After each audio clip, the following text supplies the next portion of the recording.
सो है guys, welcome back to my to videos. तो इस वीडियो में दोस्तों डिस्कस करने वाले हैं यहाँ पर कुछ इंपॉर्टेंट कंपनीज़ का और उनसे रिलेटेड कुछ इंपॉर्टेंट अपडेट्स हैं जिसकी बात करेंगे इस वीडियो में। तो चलिए दोस्तों वीडियो की शुरुआत करते हैं। सबसे पहली कंपनी को डिस्कस करते हैं। पहली कंपनी का नाम है इरेडा, यानी कि Indian renewable energy development agency limited. But इसको डिस्कस करने से पहले दोस्तों, अगर आपने अभी तक चैनल को सब्सक्राइब नहीं किया है तो चैनल को सब्सक्राइब करके बेल आइकन को प्रेस कर लो, ताकि आने वाली जितनी भी अपडेट्स हैं उन सभी अपडेट्स का नोटिफिकेशन आपको सबसे पहले मिल सके। तो चलिए दोस्तों वीडियो की शुरुआत करते हैं। सबसे पहले बात कर लेते हैं इरेडा से रिलेटेड कुछ इंपॉर्टेंट न्यूज़ एंड अपडेट्स के बारे में। सो दोस्तों, अभी रिसेंटली इरेडा से रिलेटेड एक काफ़ी बड़ी अपडेट हमें सुनने को मिला था। अपडेट दोस्तों ये था कि इरेडा ने ईसीबी फैसिलिटीज़ के तहत एसबीआई टोक्यो से 26 बिलियन जापानी येन उठाया है, या फिर बोल सकते हैं लिया है। अब आप सभी को पता है कि इरेडा अभी तक जितना भी बिजनेस करती आ रही है वो मैक्सिमम हमें इंडिया में ही देखने को मिलता है। बट कंपनी फ़िलहाल क्या कर रही है, अपने आप को ग्लोबल मार्केट में भी लाना चाहती है, या फिर बोल सकते हैं वहाँ पर भी अपने प्रेजेंस को दिखाना चाहती है। और इसके लिए कंपनी ज़्यादा से ज़्यादा फंड रेज आपको करती हुई दिख रही है, ताकि कंपनी के जो लोन बुक हैं उसमें और भी ज़्यादा जंप हमें देखने को मिले। और आप सभी को पता है कि जितनी बड़ी फाइनेंस कंपनी उतना बड़ा लोन बुक, और जिसके पास लोन बुक ज़्यादा अच्छे हैं उनके नंबर्स भी अच्छे रहने के चांसेस हैं।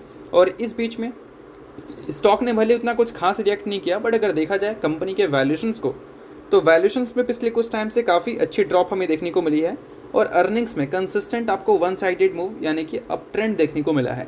अब यही अर्निंग्स लगातार वन साइडेड ही रहता है आने वाले क्वार्टर्स में भी, और वैल्यूशन यहाँ पर रहता है तो ओवरऑल कंपनी को एक टाइम पे अंडर वैल्यूड दिखाया जाएगा, और उसके बाद स्टॉक में कुछ अच्छी अपस्विंग भी हमें देखने को मिल सकती है। इसको किसी भी तरह का रिकमेंडेशन की तरह मत लेना, बट कहने का मतलब ये है कि कभी भी मार्केट में एक करेक्शंस आता है तो हर कंपनी के वैल्यूशंस में गिरावट आती है, बट रिकवरी हमेशा उन कंपनी में आता है या फिर उस कंपनी को अंडर वैल्यूड बोला जाता है जिसके ईपीएस या फिर अर्निंग्स लगातार ऊपर जा रहे हों। अब ऐसे में इरेडा के वैल्यूशंस तो गिरे हैं। एक टाइम पे इसका जो प्राइस टू अर्निंग मल्टीपल्स था वो करीब 55 के आसपास देखने को मिलता था, बट अभी गिरावट के बाद इसका current price to earning multiples जो है वो 30 से भी नीचे आ चुका है, और इसके जो ईपीएस है वो लगातार ऊपर हैं। और आने वाले क्वार्टर्स में भी कंपनी पहले की तरह ही ग्रोथ दिखा देती है, मान लो 30% या 35% से, तो फिर स्टॉक के लिए काफ़ी ज़्यादा अच्छी बात होगी। तो इस चीज़ को मैं बताने की कोशिश कर रहा हूँ, और ज़रूरी नहीं कि ये सारी चीज़ें आपको सिर्फ इरेडा में ही देखनी है, आप किसी भी कंपनी में चेकआउट कर सकते हैं। तो चलिए अब डिस्कस करते हैं अगली कंपनी को, जिसका नाम है दोस्तों इन्फोसिस लिमिटेड। अभी दोस्तों इन्फोसिस को लेकर या फिर बोल सकते हैं पूरे IT सेक्टर को लेकर काफ़ी नेगेटिव कॉमेंट्री हमें ब्रोकरेज हाउस की तरफ से सुनने को मिल रही है। अभी रिसेंटली गोल्डमैन सैच ने 32% टारगेट प्राइस को कट किया है। किसी एक कंपनी का नहीं, जितनी भी IT कंपनीज हैं सबकी बात हो रही है। मतलब एवरेज निकाल गया है जो कि 32% है, जिसमें इन्फोसिस का भी नाम आएगा, जिसमें TCS का भी नाम आएगा, HCL टेक का भी नाम आएगा, विप्रो का भी नाम आएगा, और यहाँ पर LTI माइंट्री को भी डाउनग्रेड किया गया है। अब ये सारी चीज़ें हो क्यों रही हैं, तो देखो इसके पीछे का सबसे बड़ा रीज़न ये है कि वर्ल्ड की सबसे लार्जेस्ट जो इकोनॉमी है वहाँ पर रिसेशन की जो प्रोबेबिलिटी है वो इंक्रीज़ हो रही है। अब इससे क्या होगा, तो इससे ये होगा कि हमारी इंडियन IT कंपनी जितना भी रेवेन्यू जनरेट करती है उसका एवरेज 60% US से आता है। तो ओवरऑल अगर उस मार्केट को कोई भी तरह से डिस्ट्रप्शन फेस करना पड़े तो कहीं ना कहीं इससे इंडिया के मार्केट को भी प्रॉब्लम होगा। मार्केट को तो नहीं बोल सकते हैं, बट हाँ इंडिया की IT कंपनी जो कि अपना मैक्सिमम रेवेन्यू वहीं से जनरेट करती है उनको तो प्रॉब्लम होगा, और इस वजह से यहाँ पर टारगेट्स को डाउनग्रेड किया गया है। अब देखो ये सारी चीज़ें तो हो गई हैं, बट इन सारी चीज़ों का इम्पैक्ट स्टॉक में तो हो चुका है, बट अब हम उम्मीद करेंगे कि इसका इम्पैक्ट नंबर्स में भी देखने को मिले। अब देखने को मिल गया तो कोई अच्छी बात नहीं है, ये नेगेटिव बात ही है, बट अगर नंबर्स में इम्पैक्ट देखने को मिलेगा तो सबसे पहले इम्पैक्ट हमें कहाँ पर दिखेगी, तो चलिए वो मैं आपको समझाता हूँ। सो दोस्तों, इसके लिए आपको देखना पड़ेगा कंपनी के क्लाइंट मैट्रिक्स को। अब देखो Q2 की बात करें तो वहाँ पर कंपनी के जो टोटल एक्टिव क्लाइंट थे वो थे 1770। उसके बाद Q3 का नंबर रिपोर्ट हुआ तो कंपनी ने अपने क्लाइंट के डेटा को भी दिखाया, तो उस टाइम कंपनी के जो टोटल एक्टिव क्लाइंट थे वो 1876 थे, यानी कि 6 क्लाइंट बढ़े थे। बट ऐसा नहीं कि 6 ही क्लाइंट बढ़े थे, टोटल जो क्वार्टर में एडिशन हुई थी क्लाइंट की वो था 101। तो सिर्फ 6 क्यों बढ़ा, तो इसके पीछे का रीज़न ये है कि कुछ क्लाइंट के डील को क्लोज भी गया होगा, और इस वजह से वो नंबर निकला, तो कुछ नंबर ऐड हुआ। तो एवरेज अगर देखोगे तो 6 क्लाइंट इनके बढ़ते हुए दिखे Q2 के कंपैरिजन में।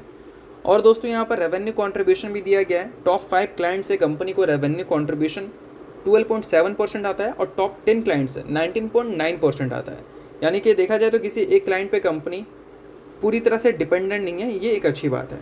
अब देखो क्लाइंट के एडिशन में अगर स्लो डाउन हमें देखने को मिल गया तो ओवरऑल हम उम्मीद करेंगे कि कंपनी के जो रेवेन्यू है उसमें भी हमें स्लो डाउन विटनेस करने को मिल सकती है। अब इससे इन्फोसिस के इन्वेस्टर्स को ऑब्वियस सी बात है कि प्रॉब्लम होगी, क्योंकि इन्फोसिस ने 2024 में जो गाइडेंस दिया था उसको थोड़ा सा बेटर किया था 2025 में, और 2025 का जो सेकेंड हाफ था वहाँ पर जो कंपनी ने गाइडेंस दिया था वो और भी ज़्यादा बेटर था। कंपनी ने पहले बताई थी कि 3.75% से लेकर 4.5% तक रेवेन्यू ग्रोथ हम दिखाएंगे। फिर कंपनी बता रही थी नहीं, 4.5% हमारा मिनिमम ग्रोथ होगा, मैक्सिमम ग्रोथ हम 5% तक दिखाएंगे। तो ये सारी चीज़ें इन्वेस्टर्स को पसंद आई थी।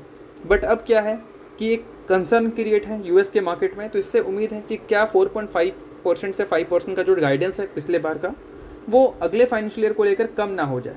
और अगर ये कम हो गया तो ऑब्वियस सी बात है कि वैल्यूएशंस टूटेगा, और वैल्यूएशंस टूटेगा तो स्टॉक तो टूटेगा ही टूटेगा। तो इन सारी चीज़ों को आप चाहो तो नोट कर सकते हो। और दोस्तों मैं ये भी बता देना चाहूँगा कि Q4 के जो अर्निंग्स आपको देखने को मिलेंगे वो अर्निंग्स में आप बहुत ज़्यादा बड़ी ग्रोथ की उम्मीद मत करना कंपनी के प्रॉफिट से। अब ऐसा मैं क्यों बोल रहा हूँ, तो देखो Q3 का जो पीरियड होता है वहाँ पर कंपनी को हायर थर्ड पार्टी रेवेन्यू मिलता है इन रिटेल सेगमेंट। बट वही है जब हम Q4 की बात करते हैं तो वहाँ पर कंपनी के जो बोल सकते हैं नंबर्स होते हैं वो थोड़े सॉफ्ट हमें देखने को मिलते हैं। ये सारी चीज़ें सीजनल होती हैं, तो इस वजह से कंपनी उसको पहले ही हाईलाइट दिखा देती है। इन सारी चीज़ों की वजह से Q4 में या Q3 में इम्पैक्ट हमें देखने को मिलेगा। तो Q3 में इम्पैक्ट आएगा, इम्पैक्ट Q3 में Q4 में आएगा, और उसके साथ गाइडेंस में भी इम्पैक्ट आने की प्रोबेबिलिटी है। तो इन सारी चीज़ों को आप चाहो तो नोट कर सकते हो। तो चलिए दोस्तों डिस्कस करते हैं अब अगली कंपनी को। अगली कंपनी का नाम है NTPC ग्रीन एनर्जी लिमिटेड। आप सभी को पता है कि लिस्टिंग के बाद वैल्यूएशंस की वजह से करेक्शंस तो इसमें काफ़ी अच्छी खासी हमें देखने को मिली, बट इस करेक्शंस के बीच में कंपनी के जो नंबर्स थे वो कुछ खास हमें देखने को मिले नहीं। बट कंपनी से रिलेटेड ऑर्डर्स की न्यूज़ हमें काफ़ी अच्छी खासी सुनने को मिली है, जिसको हम ज़रूर अच्छा कंसिडर कर सकते हैं। अब इन सारी चीज़ों के बीच में दोस्तों NTPC ग्रीन आपको फोकस में भी रहती हुई दिखी थी लास्ट डे। अब फोकस में रहने का सबसे बड़ा रीज़न क्या था, तो उसके रीजंस को भी हम लोग समझ लेते हैं। तो देखो दोस्तों, ONGC और NTPC ग्रीन एनर्जी के बीच में एक जॉइंट वेंचर हमें देखने को मिलता है जिसका नाम है ONGC NTPC green private limited, या फिर हम उसको बोलते हैं ONGPL, ठीक है, शॉर्ट फॉर्म में। अब दोस्तों पहले रिपोर्ट एक हमें सुनने को मिलता था कि Ayana renewable power private limited की एक्विजिशंस हमें ये जॉइंट वेंचर करती हुई नज़र आ सकती है। बट अब फिलहाल देखा जाए तो ऑफिशियल खबर है, ऑफिशियल खबर ये है कि NTPC ग्रीन की जो जॉइंट वेंचर है, या फिर बोल सकते हैं ONGC और NTPC ग्रीन की जो जॉइंट वेंचर है उसने एक्विजिशंस को कंप्लीट कर लिया है। 100% इक्विटी स्टेक्स उन्होंने एक्वायर कर लिया है किसका, Ayana renewable power private limited का। तो बेशक ये एक काफ़ी अच्छी न्यूज़ हम बोल सकते हैं। अब ये एक्विजिशंस ऐसा नहीं कि कुछ पैसों में हुआ है।